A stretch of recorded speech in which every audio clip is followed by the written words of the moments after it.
کو بتاتے چلتے ہیں. یہ جو پورٹریٹ والے لوگ ہیں انہوں نے گلگت بلتستان میں حقوق مانگا. یہ جو حکومت ہے یہ آٹے کے بجائے زہر کھلا رہی ہے. آٹے کے بجائے ہمیں زہر کھلا رہی ہے. بہت سے لوگ کینسر کا مریض ہے اسلام آباد جا رہے ہیں. یہاں پر کوئی ہاسپٹل نہیں ہے. یہ لوگ ان کی آواز اٹھا رہے ہیں. اور ایک اور بات بتا دوں, گلگت بلتستان میں صاف شفاف پانی ہے اور وہ پانی جب انسانوں کے استعمال کے لیے موڑا جاتا ہے تو دنیا کا گندا پانی ہوتا ہے. یہی لوگ ہمارے دشمن ہیں. یہی لوگ اس علاقے کے دشمن ہیں. جو لوگ ان کے سروں کو اڑا کر فٹ بال لگاتے ہیں ان کو تو بشٹ طالبان اور گڈ طالبان کہتے ہیں. عوامی ایکشن کمیٹی کے گلگت بلتستان میں لاکھوں کے دردے ہوئے. 17 دن دردہ ہوا. ایک گملہ نہیں کٹا ہے, ایک کنڈا نہیں ٹوٹا ہے. یہ لوگ عوام کی آواز اٹھا رہے ہیں. یہ غدار حکومت, یہ قابض حکومت ان کے اوپر کیا لگا رہی ہے؟ تمہارے باپ کو مارا اس نے. تمہارا باپ احسان اللہ احسان تمہارے بچوں کو مارتا ہے, اسے تم فرار کراتے ہو. انہوں نے پانی کے لیے آواز اٹھایا ہے.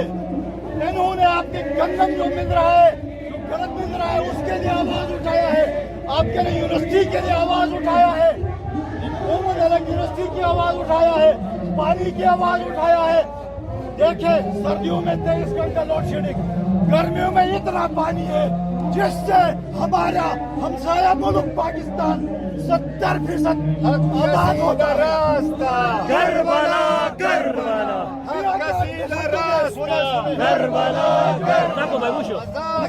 کا راستہ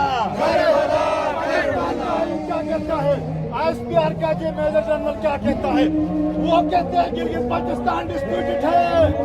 دنیا کو پتہ ہے ہم پاکستان کے آئین کے اندر نہیں ہے. یہ متنازع خطہ ہے.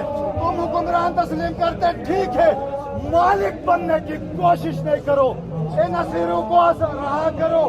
پہلے جب گڑی باغ پہ ہم لوگ تھے, ہم لوگوں نے کہا جب لاکھوں کا مجمع ہوگا تم لوگ بھیک مانگو گے مذاکرات کی. اس سے پہلے ان کو رہا کرو. انہوں نے کہیں دھماکہ نہیں کیا ہے, کسی کے باپ کو نہیں مارا ہے, کچھ بھی نہیں کیا ہے. گلگت بلتستان کسی کے باپ کی جاگیر نہیں ہے. گلگت بلتستان ہمارے لوگوں نے آزاد کرایا ہے. تم لوگ یہاں کے قابض ہو.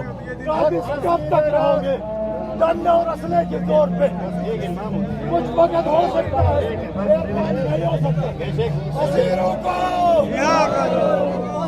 کو ظلم کے ضابطے ہم نہیں مانتے.